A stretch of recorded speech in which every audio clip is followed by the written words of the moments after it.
नमस्कार बच्चों। आज हम हिंदी की पाठ्य पुस्तक बसंत में पाठ 9 चिड़िया की बच्ची पढ़ेंगे। इसके लेखक जैनेन्द्र जी हैं। उन्होंने इस पाठ में माधव दास के मनस्थिति का बड़े सुंदर ढंग से वर्णन किया है।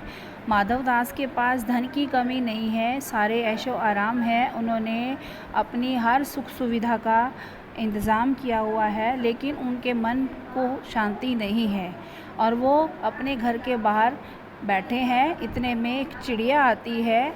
चिड़िया जो है बहुत प्यारी है और वो बैठी वहाँ पर अपनी आवाज़ में चहचहा रही है और चिड़िया की जो मन की स्थिति है वो बहुत संतुष्ट है और बड़ी प्रसन्न दिखाई देती है।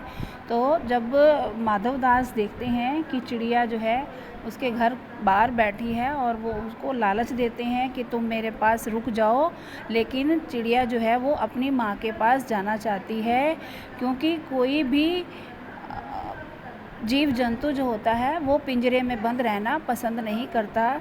इस पाठ को आपके इस पुस्तक के पाठ नंबर 1 में हम पंछी उन्मुक्त गगन के साथ जोड़ा गया है, क्योंकि उस कविता में आपने पढ़ा था कि पंछी जो है कभी भी अपने आप को पिंजरे में बंद रहना पसंद नहीं करता, वो खुले आकाश में रहना पसंद करता है। तो इस पाठ में भी चिड़िया के माध्यम से ये दर्शाया गया है कि चिड़िया जो है, चाहे माधव दास उसको बहुत लालच देता है, लेकिन चिड़िया जो है उस पिंजरे में या उसके पास रहना पसंद नहीं करती, वह अपनी माँ के पास ही जाना पसंद करती है। चलिए हम इस लेसन के माध्यम से आपको विस्तृत रूप में जानकारी देंगे। माधव दास ने अपनी संगमरमर की नई कोठी बनवाई है। उसके सामने बहुत सुंदर बगीचा भी लगवाया है।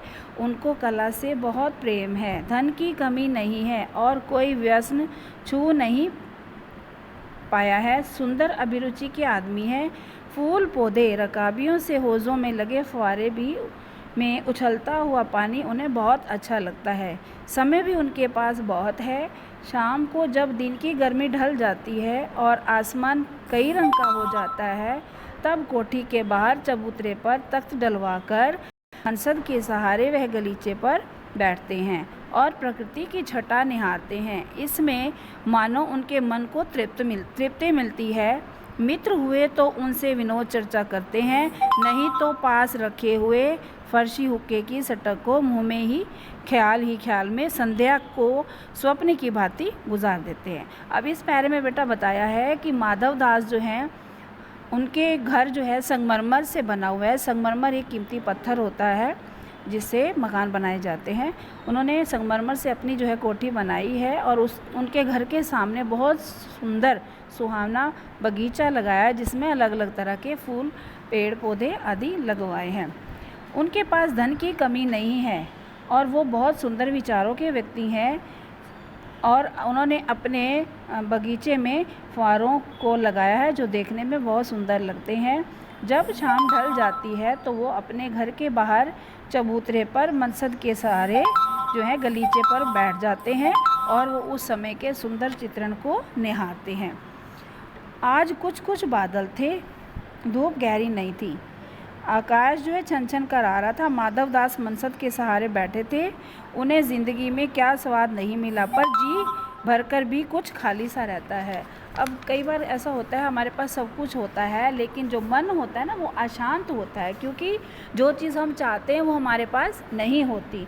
तो इस अवस्था को कवि लेखक ने बड़े सुंदर ढंग से बताया है कि माधव दास जी जो है वो अपने घर के आगे बैठे हैं, सब कुछ है उनके पास, लेकिन उनका मन जो है वो बड़ा बेचैन सा है और वो अपने बगीचे में बैठे बैठे निहारते हैं। चलिए आगे बढ़ते हैं। उस समय संध्या के समय उनके देखते देखते सामने गुलाब की डाली पर चिड़िया आन बैठी। एक बड़ी सुंदर सी चिड़िया जो है उनके घर के सामने जो बगीचा है गुलाब की डाली पर आकर बैठ जाती है। चिड़िया बहुत सुंदर है, उसकी गर्दन लाल है और पंख जो है बड़े सुंदर दिखाई दे रहे हैं और शरीर तो ऐसा है जैसे मानो चित्रकारी की गई हो। अब चिड़िया को तो पता ही नहीं कि माधव दास क्या चीज़ है, उसके पास पैसा ज़्यादा है या नहीं है। वो तो एक पक्षी है, उसको इस चीज़ का कोई अंदाज़ा नहीं था। लेकिन उसे तो सिर्फ अपने आराम से मतलब था कि उन्होंने डाली पे थोड़ी देर बैठना है, आराम करना है और अपनी जो है खुशी उसको महसूस करनी थी। तो वह उसी डाली पर बैठी बैठी कभी किधर निहारती है, कभी इस डाली से उस डाली पर फुदकती थी और बड़ी खुश मालूम होती सी और प्यारी प्यारी सी आवाज़ें निकाल रही थी। माधवदास को वह चिड़िया बड़ी मनमानी सी लगी। उसकी स्वच्छंदता बड़ी जान पड़ती थी। कुछ देर तक वह उस चिड़िया को इस डाल से उस डाल पर थिरकना देखते रहे। माधवदास जो है वो इस दृश्य को देख रहे हैं। चिड़िया जो है कभी एक डाली पर बैठती है, कभी दूसरी पर बैठती है, बड़े खुश मन से वो आवाज़ें निकाल रही है, चहचहा रही है और उसको वो नज़ारा जो है बहुत सुंदर लगता है। और वो चिड़िया से कहते हैं, आओ चिड़िया, तुम बड़ी अच्छी आई, तुम्हारे बिना तो इस बगीचे में सूनापन सा लगता है। सुनो चिड़िया, तुम खुशी से ही यहाँ रह सकती हो, मैंने तुम्हारे लिए बनवाया है और तुम बेझिझक यहाँ पर आ जाया करो। चिड़िया पहले तो असावधान रही,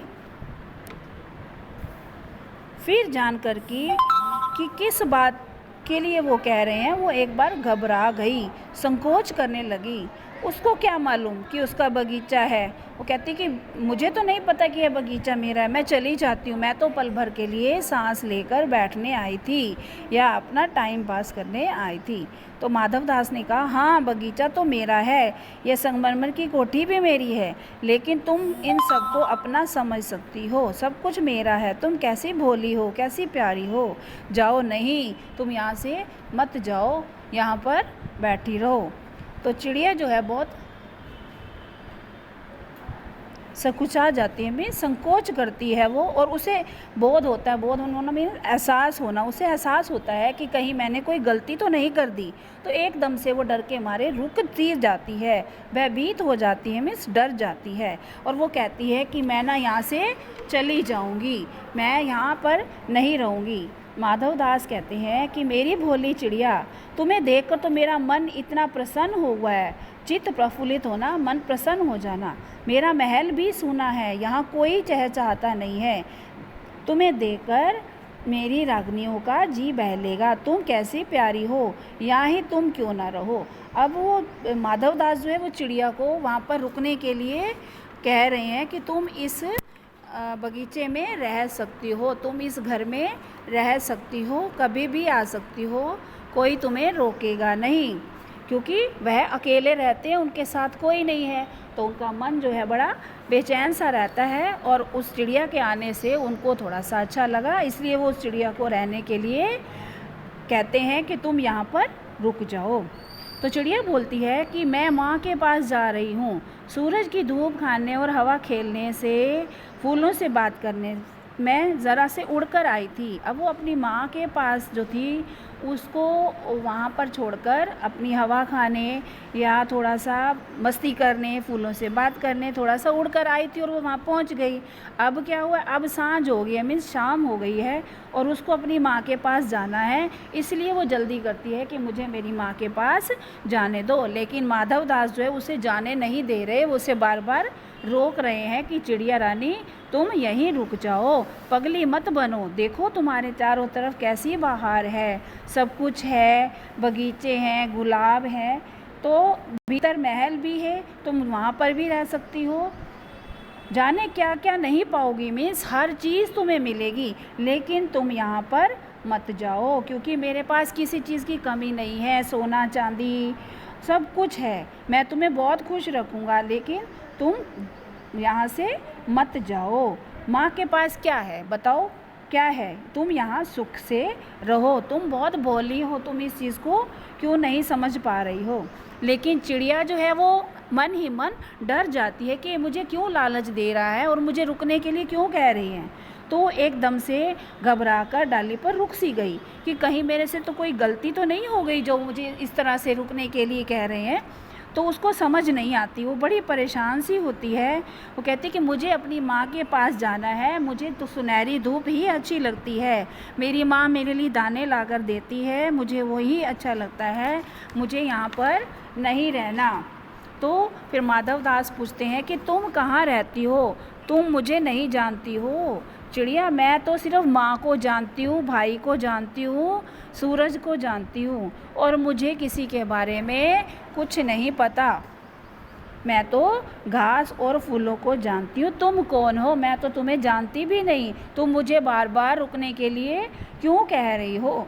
तो माधव दास फिर उसको कहते हैं कि तुम बहुत भोली हो चिड़िया रानी, तुम यहाँ से मत जाओ। मैं तो सेठ हूँ, मैं तुझे हर सुख सुविधा दूंगा, तुम जो मांगोगे मैं वही दूंगा, लेकिन तुम यहाँ पर रुक जाओ, मेरी इस छोटी सी बात को मान जाओ। लेकिन चिड़िया वो कहती है कि मैं तो छोटी सी हूँ, मेरे पास तो कुछ भी नहीं है, इसलिए मुझे जाने दो। माधव दास कहते हैं चिड़िया तू निरी अनजान है, मुझे खुश करेगी तो तुझे मालो माल कर सकता हूँ। अब बेटा देखो, चिड़िया जो है खुश करेगी, लेकिन उसको उस धन माल से क्या लेना देना। तो एक पक्षी है, उसका काम है चहचहाना और दूसरों को खुश करना, लेकिन उसे तो लालच नहीं है ना सोने चांदी का। माधव दास उसको धन का लालच देते हैं कि मैं तुझे माला माल कर सकता हूँ। लेकिन चिड़िया जो होती है कहती है तुम सेठ हो, मुझे क्या पता तुम सेठ हो, मुझे उस चीज़ से कोई लेना देना नहीं है, मुझे इन चीज़ों से कोई प्यार नहीं है, मेरी माँ मेरा रास्ता देखती होगी, मुझे तुम जाने दो। मुझे तो इस चीज़ का भी पता नहीं कि माला माल किसे कहते हैं और इस धन दौलत से मुझे कुछ नहीं लेना। सेठ कहते हैं अरे चिड़िया तेरे में तो बुद्धि ही नहीं है, तू तो सोना नहीं जानती, तुझे तो ये भी नहीं पता कि सोने का ढेर क्या होता है, तेरा घर कैसा होगा, तुझे मैं सोने का पिंजरा बनवा दूंगा, तेरी हर सुख सुविधा का ध्यान रखूंगा और तेरे सोने के पिंजरे में कटोरा भी सोने का बनवा दूंगा। लेकिन चिड़िया को पिंजरे में बंद रहना नहीं पसंद है, क्योंकि कोई भी पक्षी होता है वो खुले आकाश में रहना पसंद करता है, पिंजरे में बंद रहना किसी को भी पसंद नहीं होता, इसलिए वो बार बार जाने की ज़िद करती है। लेकिन सेठ भी बार बार उसे रोकते हैं कि मेरे पास बहुत पैसा है, बहुत धन है, हर चीज़ की सुख सुविधा है, दास दासियां हैं और जी जो तुम्हारा मन खुश करें तरह की परेशानी नहीं होने देंगी, लेकिन तुम रुक जाओ। तो सेठ जो है बार बार उसको रोकने के लिए कहते हैं कि जो है मैंने तेरा मन प्रसन्न कर देना है, लेकिन वो चिड़िया जो है वो कहती है कि मुझे तो मेरी माँ के पास ही जाना है, मुझे तो वही बाहर ही पसंद है, तो मैं नहीं जानती कि मेरी माँ कहाँ है। सेठ फिर उनसे बोलते हैं कि अपने को नहीं जानती, इतना जानती हूँ कि मेरी माँ है और मुझे देर हो रही है, सेठ मुझे जाने दो, अंधेरा हो जाता है तो मैं अपना रास्ता भूल जाऊँगी। तो फिर सेठ कहते अच्छा चिड़िया जाती हो तो जाओ, इस बगीचे को अपना ही समझना, तुम जब चाहो यहाँ पर आ जाना। तो इतने में सेठ जो है एक बटन दबा देते हैं और उनके दबने से दूर कोठी के अंदर आवाज़ आई और जिसे सुनकर एक दास झपटकर भागकर बाहर गया और वो चिड़िया कुछ भी नहीं समझी। सेठ कहते रहे कि तुम रुक जाओ, लेकिन वो नहीं मानी। फिर वो अपनी माँ के पास जाने की ज़िद करती है और माँ जाती है, कहती है कि माँ मेरा रास्ता देखती होगी। सेठ कहते हैं कि चलो तुम चली जाओ और कल आओगी ना, कल परसों कभी भी आ जाना, तुम कभी भी आ सकती हो। तो इस तरह से वो सेठ कहते रहे कि सचमुच चिड़िया तुम बहुत अच्छी हो, तुम्हारे भाई बहन कितने हैं, तुम कौन कौन हो, तो अब तुम्हें देर हो रही है तो अब तुम जा सकती हो। और वो कहते हैं कि चलो अब चली जाओ, लेकिन फिर जब भी आपका मन करे तभी आप आ सकते हो। तो वो चिड़िया के मन के भीतर को चैन नहीं था, वो अब भी परेशान थी कि सेठ मुझे क्यों बार बार रोक रहे थे। सेठ ने कहा देर अभी कहाँ, अभी उजाला है मेरी प्यारी चिड़िया, तुम अपने घर का हाल और सुनाओ और डरो मत। चिड़िया ने कहा सेठ मुझे डर लगता है क्योंकि मेरा घर जो है वो दूर है, रात हो जाएगी। तो इतने में चिड़िया को बोध हुआ कि जैसे एक कठोर स्पर्श उसके देह को छू गया, वह चीख कर चिल्लाई और एकदम से उड़ गई। नौकर के फैले हुए पंजे में वह आकर भी नहीं आ सकी। तब उड़ती हुई एक ही सांस में वो अपनी माँ के पास पहुँच जाती है और बड़ी परेशान सी होती है। माँ जो है अपनी बच्ची को अपने छाती से चिपटा कर पूछती है, मेरी बच्ची चिड़िया रानी क्या हुआ है, तुम इतनी क्यों परेशान हो। बच्ची जो है वो काँप काँप कर माँ की छाती से चिपक जाती है और कुछ भी नहीं बोल पाती, सिर्फ सुबकती ही रही, ओ माँ ओ माँ। और चिड़िया जो है वो अपनी बच्ची को बड़े ढांढस बंधाकर बड़े प्यार से उसको अपने पास चिपका कर सो जाती है।